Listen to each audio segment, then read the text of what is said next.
Before we do so, let us self-quarantine from the panicky and sensational media. Let us click away and block up our ears against the second-rate fumbling politicians.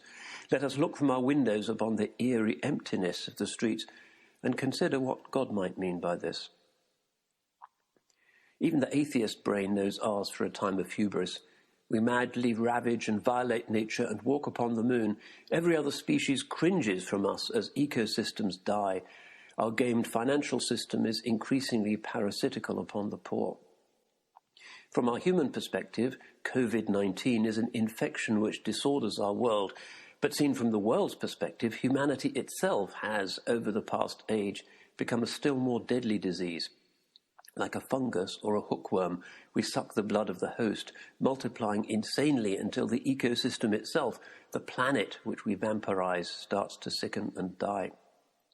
Bani Adam, released from the natural restraints urged by religion, has itself become a disease in its planning and its wisdom, no more intelligent than a microbe. We have become a Qarun virus. And now God's world is paying us back with this invisible miasma which makes us afraid even to inhale.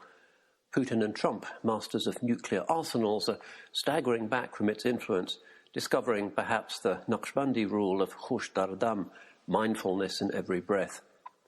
So small an enemy to have overthrown our world, too tiny to see, the corona literally a crown, this microscopic flimsy protein, this almost nothing, is now king of the world. In this divine irony, we remember old fables of the mouse and the elephant genre. The Holy Prophet, whose entire message is a challenge to love of dunya and fear of death, was born in the year of the elephant.